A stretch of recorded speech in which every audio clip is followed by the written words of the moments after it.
大家好啊！我係香港都會大學李嘉誠專業進修學院嘅老師阿 Kai。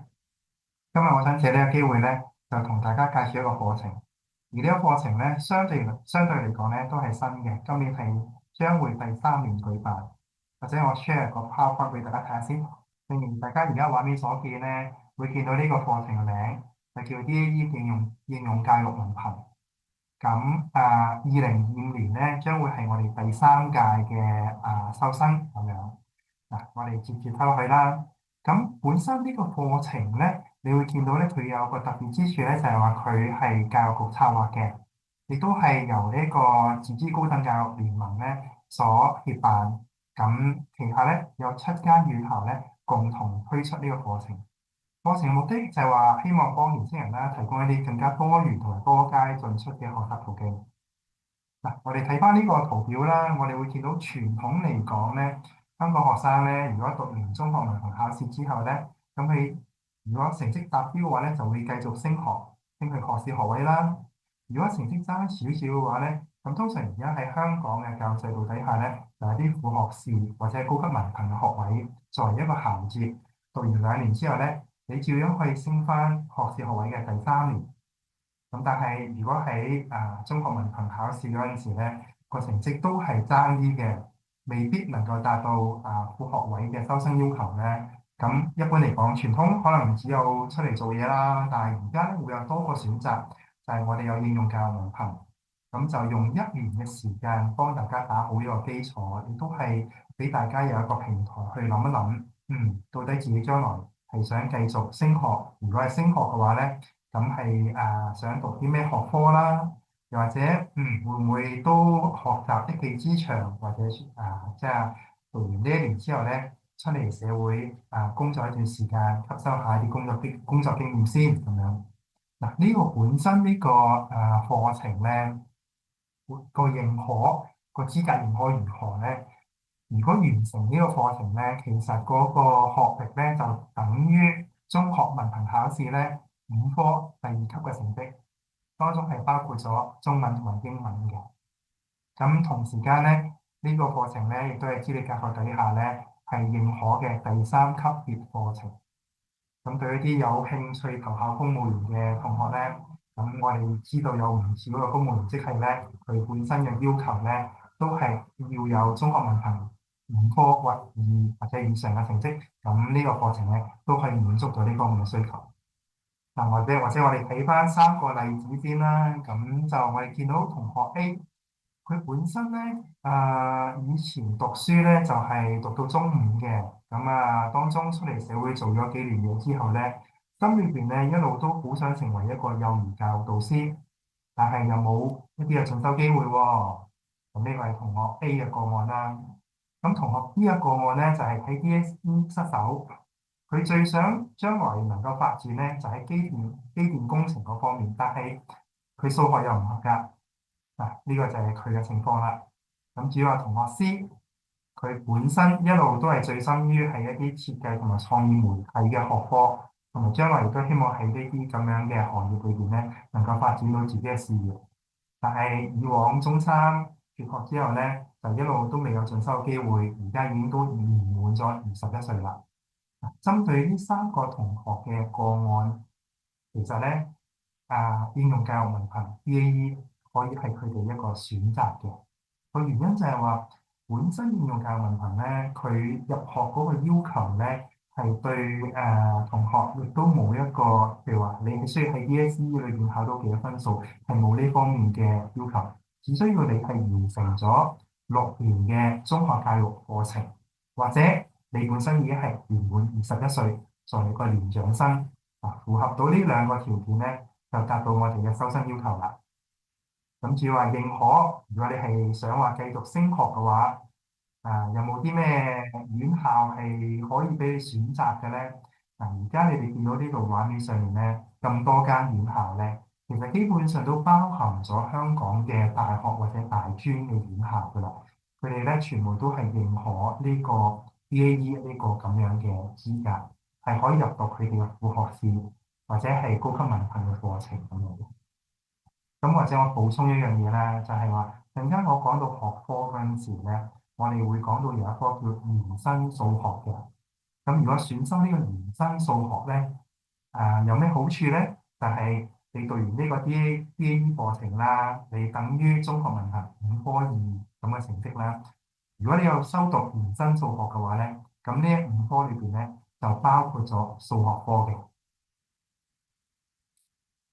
咁你見到呢個畫面啦，你見到呢個畫面其實咧都係一啲我哋唔同嘅院校裏邊所拍攝出嚟嘅。嗱，因為DAE 本身個課程咧個目的咧就係希望切合到社會嘅需要，所以喺同學你哋學習過程裏邊咧，我哋特別強調咧就係嗰個課程嘅應用性，就着你哋唔同嘅選科，而我哋設計啲課程。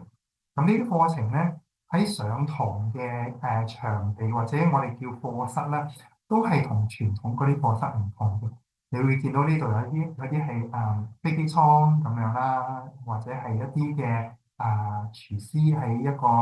廚房咁樣嘅環境裏邊去學習。咁其實呢啲都係我哋嘅院校裏邊一啲嘅特別功能嘅班房，能夠同學喺一邊學習嗰陣時咧，就已經係好似模擬緊佢哋將來喺行業裏邊嘅工作發展咁樣嘅一個配合咁樣嘅。嗱，咁我哋睇翻課程目標，頭先講過啦，回應社會嘅需要，同埋我哋都鼓勵終身學習，因為我哋知道有啲同學咧之前讀到可能中三四咁樣，佢哋就出嚟做嘢啦。咁但係亦都明白到喺呢個社會咧，如果你唔繼續去讀書，去加強自己本身嗰個能力嘅話咧，我哋都想進一步發展咧，都會有困難嘅。我哋所以鼓勵通過呢個課程咧，鼓勵啲同學咧能夠翻嚟學校，能夠去呢個追求一個終身學習嘅機會。咁通過呢個終身學習咧，亦都俾同學有一個正式嘅學歷，幫到大家將來做嘢，同埋將來繼續升學嘅。咁至於學習動機咧，因為我哋以往咧一啲嘅學科比較傳統啲，可能都係啲術科啊咁樣。咁但係咧陣間我哋會睇到咧，呢個課程入邊有好多選修科咧，可能會令到唔同背景或者性向嘅同學咧都會感到興趣嘅，從而加強你哋學習動機。睇翻課程嘅結構啦，我哋基本上咧，我哋有分開3部分嘅。當中咧300小時咧就係必修科目。咁另外咧就有補充科120小時，同埋選修科180小時。咁睇翻我哋呢啲咁嘅科目內容係咩先？必修科目中文同英文咧佔嘅時數係最多，每一個咧都係佔120小時。咁啊，數學科咧就佔60小時咁樣。咁你可以睇到呢度咧，即係基本上已經佔據咗300個鐘頭咁樣啦。咁跟住去到就補充科目啦。補充科目你見到有5科嘅，唔需要讀晒，我哋揀其中2科。陣間會再講下呢啲咁嘅學科裏面嘅內容係點樣嘅。咁呢度咧就有補充科目讀120個小時啦，再加埋有選修群組。選修群組裏邊咧，其實裏邊有3個學科都係同你選修群組相關，加埋就180個小時，即係咧一科咧60個鐘頭咁樣嘅。咁就係呢個成個課程結構，總共600小時，係1年內完成。嗱，我哋睇翻中英文，我相信中英文大家都係比較熟悉嘅。嗱，由小學去到中學，大家都係讀呢啲咁嘅，即係咁樣嘅學科咁樣。咁但係喺應用教育文憑裏邊咧，我哋除咗會接觸到以前中學所讀呢啲咁樣嘅相關學科嘅內容之外咧，我哋會喺應用性嗰方面咧，會係更加加強嘅。同埋希望即係同學學到中英數呢啲咁樣嘅技能或者知識咧，能夠幫助大家將來喺工作上或者生活上面應用。咁啊，補充學科啦，正話講到有5科，當中就係選2科，或者我逐科講講啦。生涯規劃，生涯規劃咧就係我哋讀咗6年嘅小學，6年嘅中學。有啲同學讀得成績比較理想啲啦，有啲可能冇咁理想。咁但係如果係冇咁理想嘅同學咧，咁可能都係一個時候讀咗12年中小學啊，停一停諗一諗，諗諗自己將來其實我嘅性格係適合做咩行業咧？我嘅興趣喺邊度咧？我將來想向一個咩方向發展咧？咁生涯規劃呢個學科咧，就係即係俾一個咁樣嘅機會，大家可以通過呢個學習咧，能夠了解到自己嘅性向，摸索自己將來嘅出路咁樣。咁至於話數碼公民，通常我會將數碼公民啦同埋科技創新咧夾埋一齊講嘅。因為咧呢個咧就係有少少好似我會咁樣形容啦，即係我哋喺而家呢個資訊發達嘅社會環境裏邊咧，對於一啲資訊科技，我哋可以將我哋一般嘅民眾分成兩批，一批咧就係用家，即係服務使用者，另外一邊咧就係服務提供者。咁數碼公民咧就係從一個服務使用者嘅角度出發，因為我哋知道咧。每一個市民或者一個社會上面每一個成員咧，喺而家個社會，無論係生活上或者工作上，甚至學習上咧，你都離開唔到資訊科技。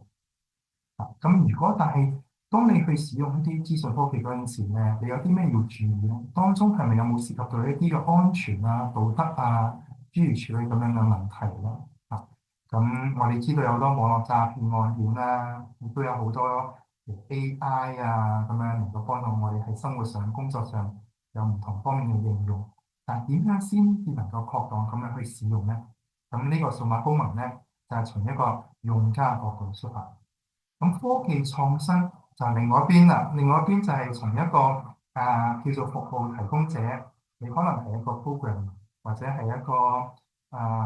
即係資訊科技或者應用程式嘅一個開發人，咁啊從呢個角度去學習，去研發一啲新嘅產品，俾一啲數碼科技嘅使用者去使用咁。咁見到下面個延伸數學啦，正話我都講過啦。延伸數學咧就係比一般數學咧會係更加進階，因為如果你讀完呢個學科話咧，即係你嗰個DAE 你本來係相等於文憑考試裏邊5科2咁樣嘅成績，冇讀延伸數學咧，嗰5科咧唔包數學呢科。咁如果有讀延伸數學咧，你相等於文憑試5科2嘅成績咧，當中係包含咗數學喺入邊嘅。咁如果對同學，譬如話，如果去投考一啲工作係需要你 DSE 有數學科2，或者係再進修嗰陣時，讀一啲工程學科比較着重喺數學嗰方面應用咧，咁延伸數學咧就我覺得係比較適合你去讀嘅。最後啦，人際傳與個人發展。呢個學科咧，我哋會着重咧，就係我哋明白到社會上面咧，其實有好多事咧，我哋係需要共同去進行嘅。喺一個社會裏邊咧，啊個人如果單憑自己嘅能力，冇同人溝通嘅話咧，咁喺社會上面咧，有好多事我哋都做唔到。所以咧，我哋喺呢科裏邊咧，我哋就教授大家一啲嘅人際傳譯嘅知識技巧點樣喺呢個社會喺一個團體嘅環境裏邊咧，能夠同人哋溝通到，又能夠發揮到自己嘅所長咁樣。咁呢個就係補充學科需要帶俾大家嘅一啲嘅知識同埋技能。咁仲有選修學科啦，咁選修學科非常之多，因為我哋有7間院校，大家喺呢度見到啦，有7間院校。咁當中有124個選修群組。咁我哋自己院校咧，今年我哋都有成10幾個嘅，陣間我會同大家介紹咁樣。呢度咧就係講到話我哋呢期有啲咩選修群組俾大家選擇嘅咧。我哋第一版我哋見到有5科，5科當中咧3科係同呢個紀律部隊相關嘅，有消防救護啦、警隊啦，同埋一個綜合性嘅紀律部隊咁可能裏邊係涉及到海關或者入境呢啲咁樣嘅唔同嘅一啲嘅部門咁另外亦都會見到有旅遊啦，因為我哋見到香港而家喺疫情復甦之後咧，旅遊業開始旺盛咁當中咧，主題公園係一個非常之受歡迎嘅一個旅遊點咁樣啦。咁至於話裏面係點樣運作嘅咧？咁呢個學科裏邊嗰3科咧就會講到啦。咁另外咖啡調配同埋西式糕點，我哋都見到而家好似出到街好多唔同嘅咖啡喎。當中呢啲 cafe 咧，亦都係好多係一啲年青人啊，幾個可能夾埋一齊創業嘅。咁呢度就會即係教授到大家相關嘅知識。咁再落嚟嗰五科幼兒教育，咁幼兒教育亦都係我哋即係唔同院校啊，好多間院校都有幼兒教育嘅學科，由呢個文憑、高級文憑、學士一路上到碩士、博士都有。咁如果有志於喺呢方面發展嘅同學咧，咁呢個咧就係你第一集幫你打好呢個基礎啦。咁接住落嚟，我哋有工程學科，因為我哋本身都有土木工程嘅高級文憑嘅，咁亦都係借呢個基礎工程學呢個學科咧，幫大家打好基礎。裏邊亦都有好多一啲新嘅一啲嘅知識，譬如你會見到嘅智慧城市啦，或者係一啲創新嘅建造科技諸如此類咁樣。再落嚟兩科咧，就會同一啲藝術相關啦。我哋會見到漫畫、插圖藝術同埋沙畫設計。呢個咧就會比較適合一啲有創意嘅同學對一啲平面或者係立體空間佈局即係希望喺呢方面發揮到你嘅創意啊，對啲美術有比較有一啲觸覺嘅同學咧，就適合讀呢兩科。同埋心理學啦，心理學我哋同輔導學一齊，因為我哋知道而家嘅社會咧，大家壓力都好大。有好多人嘅心健康，即係心健康，唔單止係我哋嘅身體，我哋心理嘅健康都好重要。所以喺呢方面嘅專業嗰個服務嘅需要都係不斷咁樣即係加強。咁所以如果同學有興趣喺呢方面將來喺呢方面發展嘅話咧，呢個都係一個好好嘅一個入門咁樣啦，我哋叫做。咁最後有三科，最後三科咧就係公務員實務。我哋知道每一年都有好多年輕人想投考政府部門，甚至話政府部門裏邊個運作點樣嘅咧，或者係有冇啲乜嘢嘅技能或者係知識係能夠幫你去投考呢個公務員嘅隊伍係能夠提高你嘅機會咧。咁呢度會有呢啲即係介紹俾翻大家。咁最後兩個啦，最後兩個就係同一啲中意扮靚嘅同學相關嘅，但係有唔同嘅角度嘅。第一個就係寵物護理同埋美容啦。咁當然啦，呢個唔單止係幫你嘅寵物做美容，亦都係有啲好多嘅護理嘅知識。因為我哋會見到而家即係有個現象就係人口其實係下降緊嘅。咁但係咧，同時間就係話人對動物嗰個connection即係大家連結係不斷咁樣去加強。我哋見到而家好多市民都好關心動物嘅一啲嘅福利啦，亦都係歡迎一啲嘅動物成為佢哋家庭嘅一份子啦。咁喺照顧佢哋嗰方面咧，有啲咩需要有嘅知識同埋技能咧？呢個方面咧就會講到啦。最後一個時尚化妝做。如果有啲同學佢會中意一啲同一啲將來一啲嘅表演行業演藝行業舞台相關嘅一啲嘅專業發展咧，咁其實咧時尚化妝同埋造型咧係頭先我講嗰啲行業裏邊其中一個好重要環節。如果覺得大家有咁樣嘅天賦，有咁樣嘅興趣嘅話咧，咁可以考慮下呢個咁樣嘅學科。所以我哋學校咧，我哋今年咧就會即係嚟緊2025年入學咧，就會有13個選修群組俾大家選擇咁樣。咁呢度講到咧就係多元評估策略，因為有好多學生咧，佢哋都話我讀咗咁多年書，好似傳統嘅一啲嘅考核嘅內容咧，唔係咁適合我。即係咩叫傳統考核內容咧？就係可能你需要通過考試咁樣去評核你本身嘅成績表現咁樣。咁但係喺呢個過程裏邊咧，我哋用另外一種方式，我哋有幾種唔同嘅。咁考試都會有，但係咧基本上咧就係我哋考試，如果嗰科裏邊有考試嘅話咧，總分唔會超過嗰科評核嘅50%，甚至有一啲學科裏邊咧係完全冇考試。咁點樣去評核我哋譬如話通過一啲短片製作啦，有啲係課堂表現啦，或者做一啲嘅專題報告，甚至你去研發一啲嘅科創產品，諸如此類，呢啲都可以係一啲嘅評核內容，就被即唔需要話好似傳統咁樣，你一定要去記一啲嘢啊，去背翻出嚟啊，相對嚟講比較靈活好多，所以係一個比較綜合型嘅，亦都係持續性。持續性就唔係話一試定生死，喺成個一年嘅學習過程裏邊咧，通過我頭先所講嘅種種嘅評估活動咧，去評核大家嘅表現。咁呢樣嘢咧都值得講講嘅，就係話除咗頭先上堂嗰啲學科之外咧，另外有一個畢業要求就係全方位學習活動。咁呢個咧係咩嚟咧？你可以將佢理解成為一個課外活動。嗱，呢個課外活動咧就係同三個範疇相關。第一個就係同呢個職業相關。咁可能譬如大家將來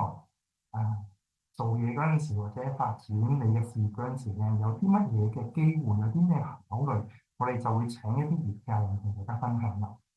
當中可能有一啲工作體驗計劃咁樣。咁另外咧就係同呢啲體育文化藝術相關嘅。咁呢度有幾項你都可以睇到啦。咁最後一個啦，就係同德育公民三個範疇咧，加埋咧，你要中2個，而且個時數要求咧就係10個鐘。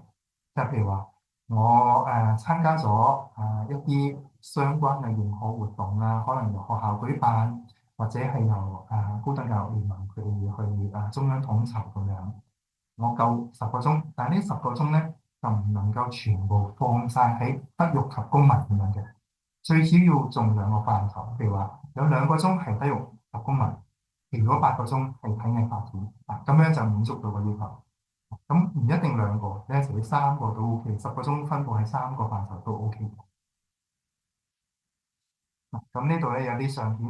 咁呢啲相片就係啱啱上年我哋所舉辦嘅相關嘅我哋嘅全方位學習活動，當中非常之多元化，有運動啦、戲劇啦、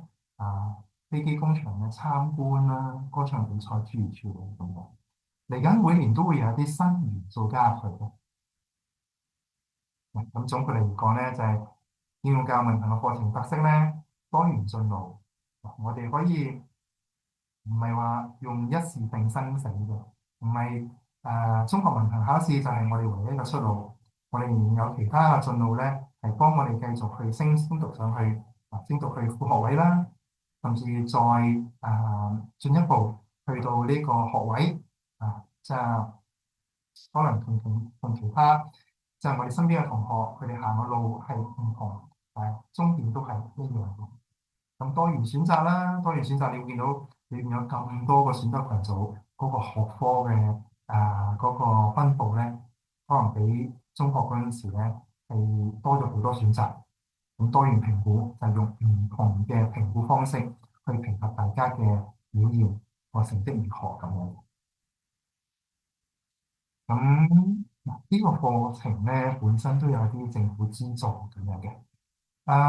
第一點我哋睇到咧就話，如果每個學科咧你係夠80%嘅出席率，而且係個總評分係合格嘅話咧，咁唔需要做任何嘅入息審查咧，喺政府嗰度咧，學資處嗰邊咧都會發還30%嘅學費俾你。但如果一啲有需要嘅學生，有經濟需要嘅學生咧，咁你經過入息審查之後咧，你可以發還更加高嘅比例嘅學費，去到50%或者係100%。咁其餘一啲嘅資助咧，包括有呢個擴展咗嘅免入息審查貸款計劃啦、車船津貼啦、上網費津貼計劃等等咁樣。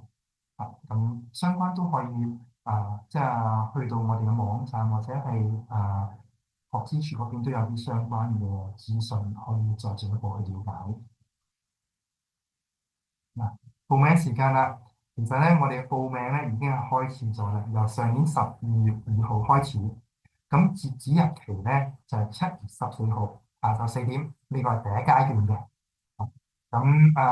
到你嗰個放榜，即係嗰 DSE 放榜之後嗰日咧，咁你就會知道咧，你係有冇被錄取。咁你記住呢個最關鍵嗰日咧，就係7月14號下晝4點鐘呢個第一階段嘅課程嗰個報名程序咧就會截止咁樣嘅。咁你記住呢個時間。